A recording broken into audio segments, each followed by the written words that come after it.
নতুন এক সকাল, নতুন এক ভ্রমণ। আজকের ভ্রমণ একেবারেই আলাদা। শুধুই প্রাকৃতিক সৌন্দর্য নয়, আজকের গল্প এক বীর সেনা জওয়ানের গল্প। তার সঙ্গে হাত বাড়ালেই পাবেন অন্য এক দেশের হাতছানি। ভালো মন্দের দুই দেশের খুঁটিনাটি সম্পর্ক রয়েছে এইখানেতে। প্রকৃতির অপার সৌন্দর্য যেন এখানে ভরে ভরে ঢেলে দিয়েছে। হ্যাঁ, একেবারে ঠিক ধরেছেন। আজকে আমরা যাব গ্যাংটক থেকে ছাঙ্গু লেক, নাথুলা পাস, বাবা মন্দির, এছাড়াও আরও বেশ কিছু জায়গাতে। পাহাড়, ঝর্ণা, বরফ, লেক আপনাকে ডাকবে বারবার। মনে হবে এখানেই থেকে যাই।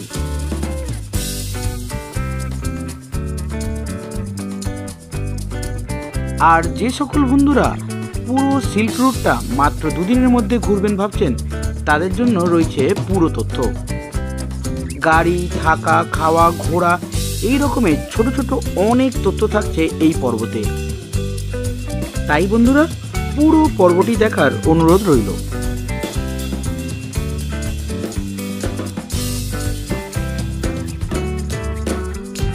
চলুন আর দেরি না করে শুরু করা যাক আজকের এই পর্ব। গুড মর্নিং বন্ধুরা, এখন বাজে প্রায় 7টা। তো এবার আমরা এখান থেকে বেরিয়ে যাব। আজকের প্ল্যানটা হলো পুরোপুরি ইস্ট সিকিমের একটা প্ল্যান। মানে আমরা এখন বেরোবো নাথুলা পাস, বাবা মন্দির, ছাঙ্গু লেকের সঙ্গে আরও অনেকগুলো সাইট সিন করে গিয়ে পৌঁছাবো জুলুকে। তো এই ট্রিপটা বেশ লম্বা ট্রিপ এবং অনেকগুলো স্পট আছে দেখার, তাই পুরোটাই দেখাতে থাকছি। আপনারা আমার সঙ্গে থাকুন। আর আমরা যে হোটেলে আছি তার সকালবেলার বাইরের ভিউটা একবার দেখুন।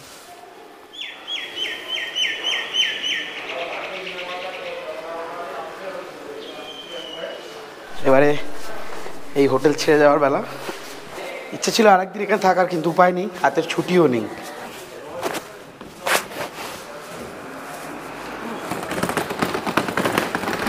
আজকে জার্নি তাহলে আবারও স্টার্ট এই ঠিক এখান থেকে, মানে ওয়েস্ট পয়েন্ট থেকে। আর এখন যাব আমরা ছাঙ্গু লেক। মেনলি এই ট্রিপটি হয় গ্যাংটক থেকে ছাঙ্গু লেক, বাবা মন্দির, নাথুলা পাস ঘুরে আবার গ্যাংটকে ব্যাক করে আসা। আমরা কিন্তু সেটা করব না। আমরা এইগুলো সেরে, পুরাতন বাবা মন্দির সেরে, এছাড়াও অনেকগুলো স্পট ঘুরে পৌঁছে যাব জুলুকে। এটাই হলো বাজরা ট্যাক্সি স্ট্যান্ড। এখান থেকে লাচুংয়ের জন্য যাওয়ার জন্য এখান থেকে সবাই গাড়ি পাবেন। আর যখন আপনারা প্যাকেজ করবেন তখন এখান থেকে কিন্তু গাড়ি ধরতে হবে। আমরা এখন স্ট্রেট বেরিয়ে যাচ্ছি। এই ওয়াটারফলটি হলো বাকথাং ওয়াটারফল। লোকাল সাইট সিনের এটি একটি অন্যতম স্পট। এখানে জিপ লাইনের মতন অ্যাক্টিভিটি কিন্তু হয়, আপনারা চাইলে করতেই পারেন। এখান থেকে নাথুলা পাসের দূরত্ব প্রায় 55 কিলোমিটার, আর ছাঙ্গু লেকের দূরত্ব 39 কিলোমিটার। ছাঙ্গু লেক পর্যন্ত যেতে সময় লাগবে প্রায় 2 থেকে 3 ঘন্টা মতন, আর নাথুলা পাস পর্যন্ত যেতে সময় লাগবে প্রায় 3 থেকে 3.5 ঘন্টা মতন। নাথুলা পাসে যাওয়ার জন্য যে সমস্ত পারমিটগুলো লাগে সেগুলো এইখান থেকেই পাওয়া যায়। কিন্তু এখন সমস্ত রকমের পারমিশন সব অনলাইনে দেয়, তাই সেক্ষেত্রে আগের থেকে সব অনলাইনে অ্যাপ্লাই করে রাখলে সকালে এর পারমিটটা বেরিয়ে যায়। তারপরে ওখান থেকে সেগুলো জেরক্স করে ওরা নিয়ে বেরিয়ে পড়ে। এই যে জেরক্সের দোকানগুলো রয়েছে, অফিসগুলো বলতে পারেন, দোকানও বলতে পারেন, এখান থেকে নিয়ে বেরিয়ে যায় আর কি। আমরা এসছি এই দিক থেকে, এসে এখান থেকে উঠে এবারে উপরে গিয়ে একটা চেকপোস্ট আছে, চেকপোস্টে ওই কাগজগুলো জমা দিয়ে বেরোতে হবে আর কি। বেরিয়ে কিছুক্ষণ এগোতেই এসে গেল আমাদের চেকপোস্ট। সমস্ত রকমের চেক করে আমরা আবারও এগিয়ে গেলাম ছাঙ্গু লেকের দিকে। ড্রাইভার দাদাকে এইগুলো সমস্ত রেডি করে দিয়েছে যেই দাদা আমাদের প্যাকেজ করেছেন। আপনারা যদি পুরো প্যাকেজ করে যেতে চান তাহলে স্ক্রিনে এবং ডেসক্রিপশন বক্সে ওনার নাম্বার আমরা দিয়ে দিলাম। আপনার প্রয়োজন হলে ফোন করে দেখতে পারেন। এই রাস্তা বেশ ভালো, বেশ কিছু টার্ন থাকলেও আমাদের কিন্তু কোনো কষ্ট হয়নি।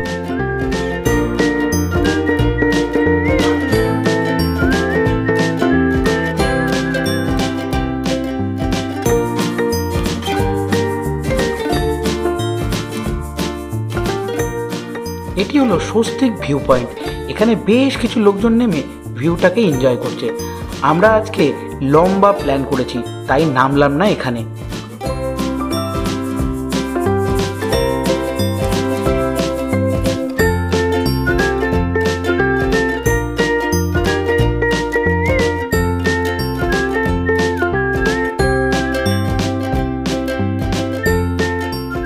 এই জায়গাটি হলো 15 মাইলস। গতবারে যখন আমরা এখানে এসেছিলাম তখন এখানেই নেমে আমরা ব্রেকফাস্ট করেছিলাম। আজ আমরা ছাঙ্গু লেকে গিয়ে ব্রেকফাস্ট করব। এই ট্রিপে মোটামুটি খরচা হয়ে থাকে 8 থেকে 9,000। আর আপনারা যদি এর সঙ্গে জুলুকটা জুড়ে নেন তাহলে মোটামুটি 2 দিনে গাড়ি ভাড়া লাগতে পারে 10 থেকে 15,000 টাকার মধ্যে। এর মধ্যে কিন্তু নাথুলা পাসের পুরো পারমিট করা থাকে। আসার পথটা আপনারা দেখলেন, মোটামুটি রডরনের আশপাশে বেশ কিছু রয়েছে, আর এছাড়া বেশ কিছু ছোটো ছোটো ওয়াটারফলও রয়েছে। তো এইগুলো কিন্তু এই রাস্তার কিন্তু সবথেকে বেশি অ্যাট্রাকশন। কোনো গেলো বাড়ি নিচেগুলো আর্মি ক্যাম্প। আমরা চলে এলাম ছাঙ্গু লেকেতে। আর মোটামুটি ঠান্ডা বেশ রয়েছে, কিন্তু এখানে হাওয়াটা একটু কনকনে হাওয়া। ইয়াকে এখানে ভর্তি।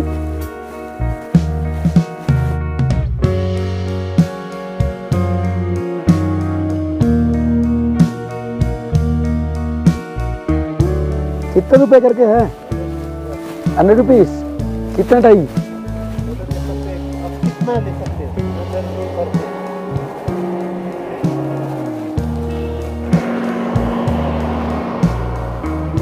ছাঙ্গু লেকেতে এসে ব্রেকফাস্টও সেরে নিচ্ছি।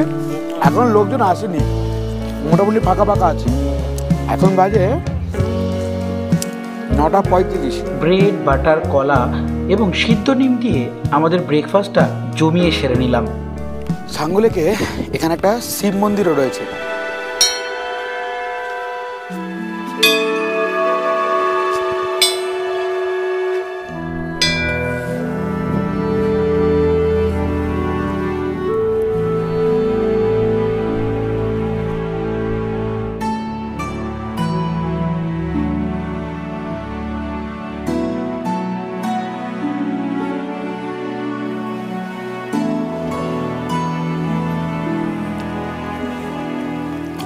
লেকের জলটা বিভিন্ন সময় বিভিন্ন রকমের কালারের হয়।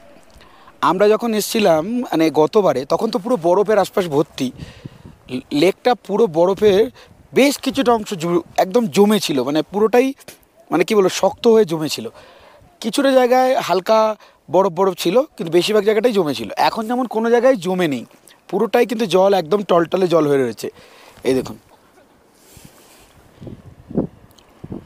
ওই যে দেখছেন ওটা হলো ওই রোপওয়ের যে কাউন্টারটা সেটা, আর ওই রোপওয়ের ওই কেবল দিয়ে একদম সেই ওপরে যায় আর ওখান থেকে আবার নেমে আসে। যতটা আমার মনে আছে, এখন যদিও আমরা ওখানে যাইনি কারণ বন্ধ আছে, ওটা 265 করে রেট ছিল যখন আমরা করেছিলাম। তো আপনারা আসলে যখন বরফ এখানে ভর্তি থাকবে, রোপওয়ে করতে পারেন, ইয়াক রাইডও করতে পারেন। এই যে ইয়াক আছে, ইয়াক রাইড করতে পারেন। ইয়াক যদি মোটামুটি 100 থেকে 200 টাকার মধ্যে হয়ে থাকে, আর ওই রোপওয়ে মোটামুটি রেটটা আমি বলেই দিলাম।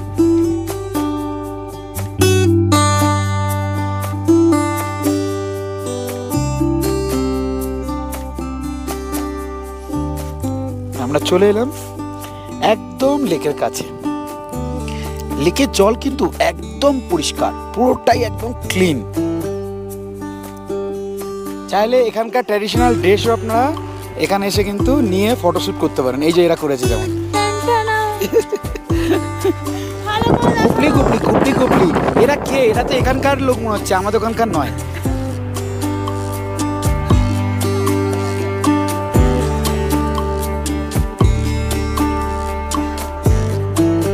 আবার বেরিয়ে পড়লাম এখান থেকে, ছাঙ্গু লেক থেকে। এবারে যাচ্ছি নাথুলা পাস।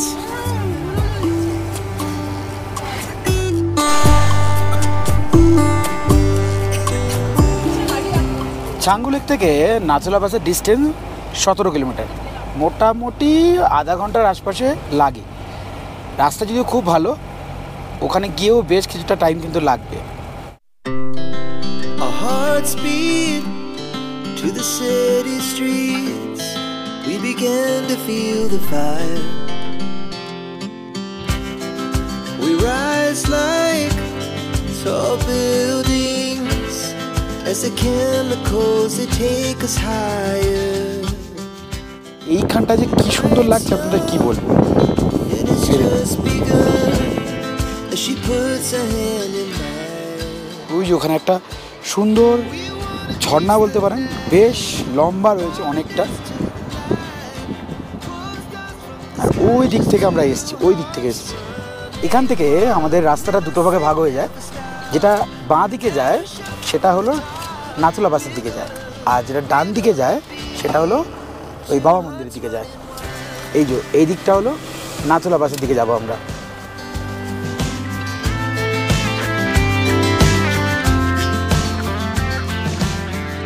নাথুলা পাসের জন্য অবশ্যই কিন্তু পারমিশন করাতে লাগে।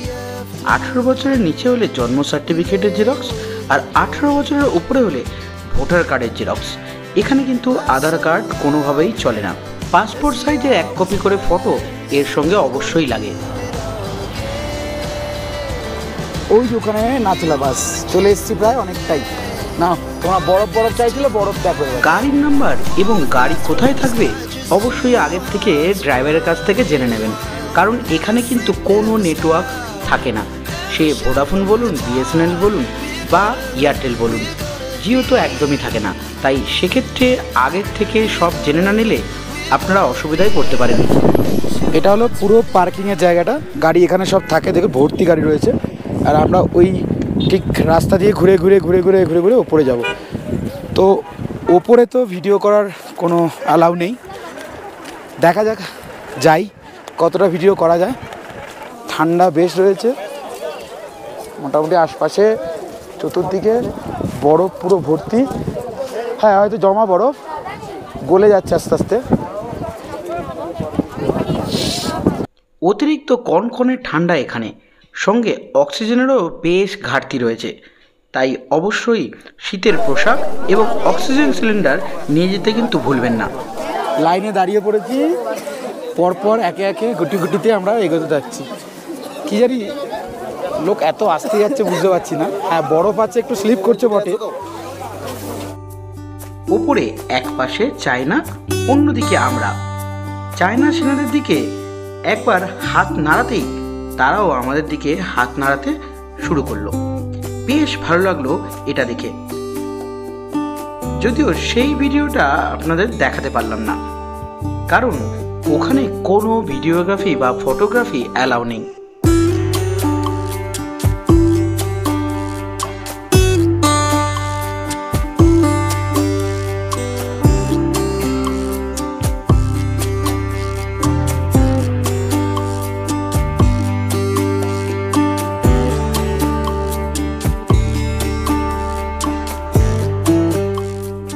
বিভৎস হাওয়া হচ্ছে, ঠান্ডা কনকনে হাওয়া, মানে রীতিমতো হাত পা বরফ হয়ে গেছে। এবার আমরা যাচ্ছি আমাদের গাড়িতে, আর উনি পালাবো এখন, আর এখানে ওয়েট করা যাচ্ছে না। এবার এখান থেকে যাব বাবা মন্দির, চলুন যাওয়া যাক। বেলা বাড়ার সঙ্গে সঙ্গে কিন্তু পার্কিংয়েও ভিড় বেড়েছে, তাই সকাল সকাল যাওয়ার চেষ্টা করবেন। আমরা পার্কিংয়ের ঘরে চলে এসেছি, গাড়িটা কোথায় এবার খুঁজি। এই এখান থেকে বাঁ দিকে নিচে নেমে যাবে, নিচে নেমে গেলেই হলো বাবা মন্দিরের দিকে যাওয়া যাবে।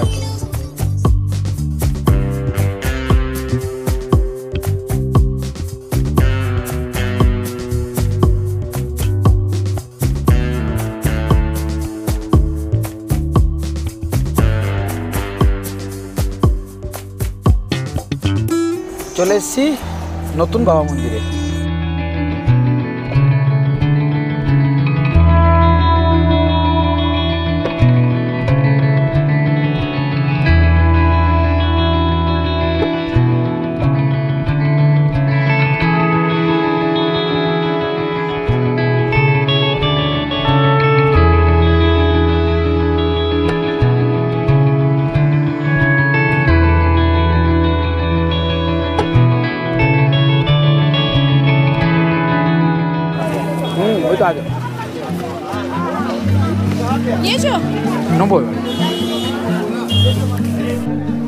আপনার যদি বাবা মন্দিরে কোনো মনস্কামনা করার ইচ্ছা থাকে তাহলে লিভিং রুম এবং অফিসের মধ্যে ছোট্ট একটি ডায়েরিতে আপনার মনস্কামনা লিখে আসতে পারেন।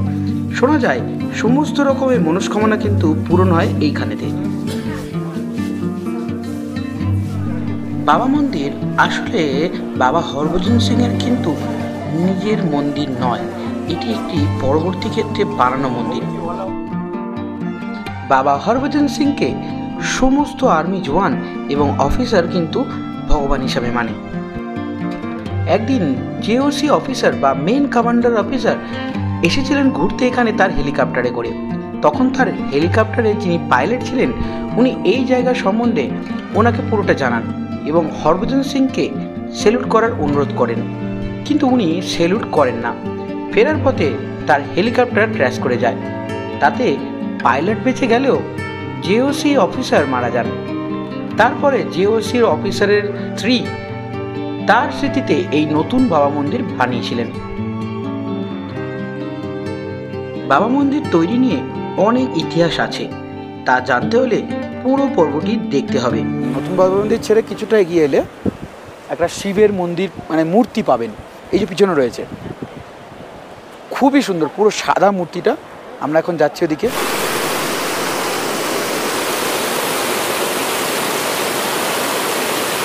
বিভিন্ন মানুষ তাদের মনস্কামনা পূরণের জন্য মানসিক বলতে পারেন এই রকম জিনিস মানে পাথরের পাথর সাজিয়ে মানসিক করে।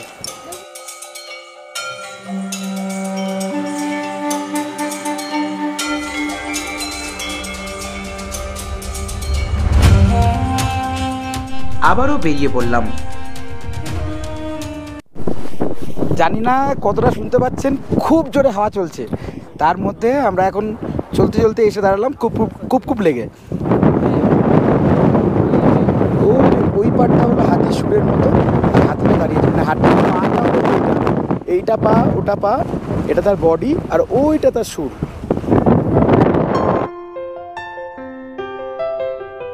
এরপর এগিয়ে গেলাম ওল্ড বাবা মন্দিরের দিকে।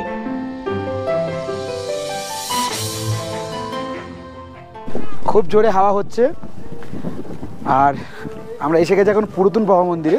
মোটামুটি এটাই হলো মেন বাবা মন্দির, তো যারা আসেন তারা অবশ্যই এখানে আসবেন কিন্তু, কারণ ওটা হলো নতুন বাবা মন্দির যেখানে নতুন করে তৈরি করা হয়েছে, আর এটা হলো পুরাতন বাবা মন্দির। ওল্ড বাবা মন্দির এক আলাদা আবেগ আছে এই মন্দির ঘিরে। জানা যায় বাবা হরভজন সিং নিজের ইচ্ছাতেই এই মন্দির বানানো হয়। সালটি ছিল 1966। সেনাবাহিনীতে পাঞ্জাব রেজিমেন্টে এক জওয়ান হিসেবে ভর্তি হন বাবা হরভজন সিং। পরের বছরই 1967 সালে পোস্টিং হয় নাথুলা সীমান্তে। টুকলা নামক জায়গাতে ওনাদের হেডকোয়ার্টার ছিল, আর ওনাদের ব্যাটালিয়ন ছিল 0 পয়েন্টের ডোকলাম নামক একটি জায়গাতে। সেখানে বহু সেনা তাদের ডিউটি দিচ্ছিল। দিনটি ছিল 1968 সাল 4 অক্টোবর। বাবা হরভজন সিং এর কাঁধে দায়িত্ব পড়ে সমস্ত জওয়ানদের জন্য খাবার এবং জল নিয়ে যাওয়ার। সেই মতন উনি বেরিয়ে পড়ে ওনার খচ্চরকে নিয়ে। তখন অতিরিক্ত বরফ পড়ছিল, সঙ্গে ঝোড়ো হাওয়া। সামনে ফ্ল্যাগ হিল পেরিয়ে ডেনচুকলা নামক একটি জায়গায় পৌঁছায়। তখন হঠাৎ প্রাকৃতিক দুর্যোগে উনি এবং ওনার সমস্ত রকম জিনিসপত্রের সাথে ওনার খচ্চর ভেসে যায়। যখন অনেক সময় পেরিয়ে যায় এবং উনি পৌঁছায় না, তখন ওনাকে খুঁজতে সেনাবাহিনীর বেশ কিছু জওয়ান চলে আসে। অনেক খোঁজাখুঁজি সত্ত্বেও কিছুতেই বাবা হরভজন সিংকে খুঁজে পায় না। কয়েকদিন পর ওনার বন্ধু প্রীতম সিং এর স্বপ্নে এসে উনি জানান ওনার দেহ কোথায় আছে। প্রথমে সেনাবাহিনী তার কথা একেবারেই কান দেয় না, কিন্তু পরবর্তী ক্ষেত্রে আবারও উনি স্বপ্নে আসে। স্বপ্নে জানানো সেই জায়গাতে গিয়ে ওনার দেহ এবং ওনার খচ্চরের দেহ এছাড়াও সমস্ত রকমের জিনিসপত্র পাওয়া যায়।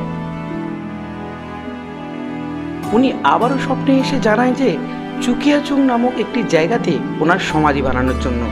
তার সঙ্গে উনি জানায় যে উনি মারা গেলেও ডিউটি কিন্তু উনি করেই যাবেন।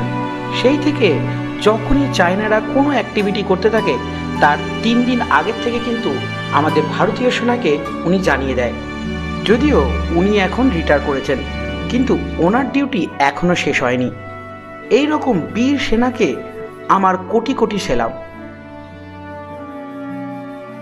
এই জায়গাটি হলো চুকিয়াচু, যা বর্তমানে ওল্ড বাবা মন্দির বলেও সকলে জানে। চলুন এবারে বেরোনো যাক। একদম সরু গলি, মেনলি বাংকার ছিল তো এটা, তাই এই রকম করে রাখা আছে, কারণ বাংকার ছাড়া তো এরকম জায়গায় থাকা সম্ভব নয়। আর এই পাশেই এই দিকেই আছে চায়নাদের বর্ডার।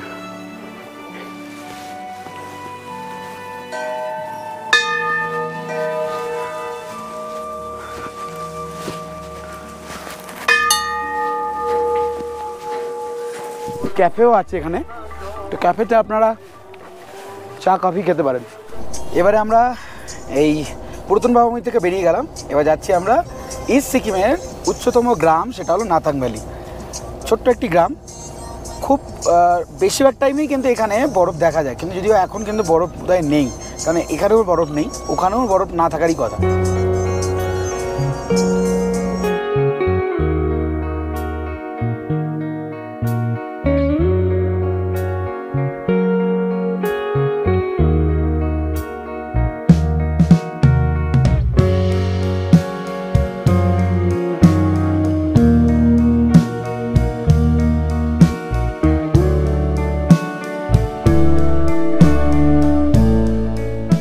এই যে আমার পিছনে যে ভ্যালিটা দেখতে পাচ্ছেন, এটাই হলো নাথাং ভ্যালি, মানে ইস্ট সিকিমের উচ্চতম গ্রাম বলতে পারেন একটা। এই ভ্যালিটার মধ্যে প্রায় সময় বরফ দেখা যায়। এই যে আমরা এসছি এই দিক থেকে, এই যে এই দিক থেকে এসছি, আর এই দিক দিয়ে আমরা যাবো এখন জুলুকের দিকে। নাথাং ভ্যালির ভিউ দেখলে মন ভরে যাবে। এখান থেকে আমরা বেরিয়ে যাচ্ছি পুরো জুলুকের উদ্দেশ্যে। মাঝখানে একটা আমাদের জিগজ্যাগ, মানে থাম্বি ভিউ পয়েন্ট যেটা বলে, সেইখানটায় আমরা কি দাঁড়াবো, সেখান থেকে পুরো জিগজ্যাগ রোডটা ভালো করে দেখা যায়। চলুন যাওয়া যাক।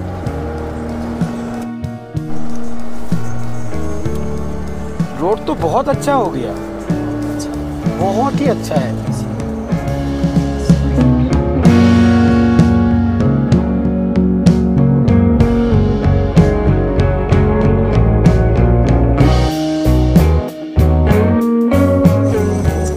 জিগজ্যাগ ভিউ পয়েন্ট মনে হচ্ছে দেখতে পাবো না, যা অবস্থা।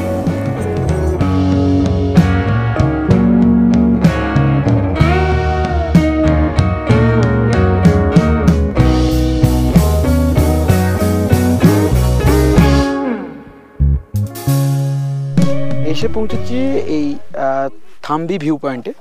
এখান থেকে পুরো যে জুলুকের যে জুলুক রোডের বলতে পারেন, জুলুকের যে জিগজ্যাগ রোডটা দেখা যায়, সেটা খুব সুন্দরভাবে দেখা যায়। এটা এখন কিন্তু আমাদের কপালে সেই দুঃখটা রয়েছে, কারণ আমরা পাচ্ছি না, কারণ অতিরিক্ত মেঘ হয়ে রয়েছে। এই দেখুন,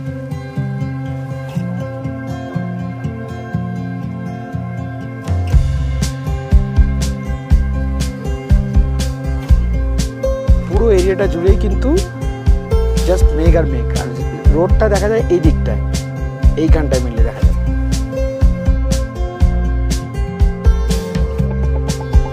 যার শেষ ভালো তার সব ভালো। অবশেষে আমরা এই জিগজ্যাগ রোড বেশ ভালোভাবেই দেখতে পেলাম। এইবারে এখান থেকে সোজা চলে যাব জুলুকের আমাদের যে হোমস্টে আছে সেখানে। খিদে পেয়েছে খুব জোরে, মানে কী বলবো, খুব জোর খিদে পেয়েছে সকলের, কিন্তু উপায় নেই, সবাই মুড়ি বিস্কুট দিয়ে এখন চালাচ্ছি। এখান থেকে মোটামুটি 10-12 কিলোমিটার মতো আছে জুলুকে আমাদের হোমস্টেটা। তো যাই, আগে ওখানে যাই, তারপরে আবার আপনাদের সঙ্গে দেখা হচ্ছে।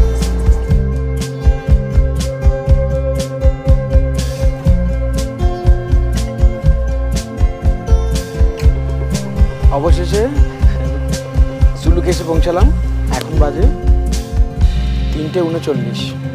আশা রাখি এই পর্বতে আপনাদের পুরো তথ্যটা দিতে পেরেছি। যদি বন্ধুরা কোনো মিস করে থাকি তাহলে কমেন্টে জানান, আমি তার উত্তর আপনাদের দেবো। আর যে সকল বন্ধুরা এখনো পর্যন্ত আমার এই চ্যানেলটিকে সাবস্ক্রাইব করেননি, তাদের কাছে অনুরোধ, প্লিজ প্লিজ প্লিজ এই চ্যানেলটিকে সাবস্ক্রাইব করে আপনারা আমার পাশে থাকুন। আগামী এই ধরনের আরও অনেক পর্ব নিয়ে আসবো, তাই চ্যানেলটি সাবস্ক্রাইব করার পর অবশ্যই পাশে থাকা বেল বাটনটি প্রেস করে অল করতে একদমই ভুলবেন না। আর যে সকল বন্ধুরা অলরেডি আমার এই চ্যানেলটিকে সাবস্ক্রাইব করে রেখেছেন তাদেরকে অসংখ্য অসংখ্য ধন্যবাদ। বন্ধুরা, এর পরের পর্বতে জুলুকের সমস্ত রকমের খুঁটিনাটি তথ্য থাকছে। এছাড়াও এই জুলুক থেকে এনজিপি যাওয়ার সময় কোন কোন স্পট ঘুরবেন এবং সব থেকে সস্তা মার্কেট কোথায় পাবেন তার পুরো তথ্য থাকবে। তাই বন্ধুরা, এর পরের পর্বটি দেখার অগ্রিম অনুরোধ রইল। তাহলে বন্ধুরা, দেখা হচ্ছে পরের পর্বতে। ততক্ষণের জন্য টাটা, গুড বাই, সকলে ভালো থাকবেন, সুস্থ থাকবেন।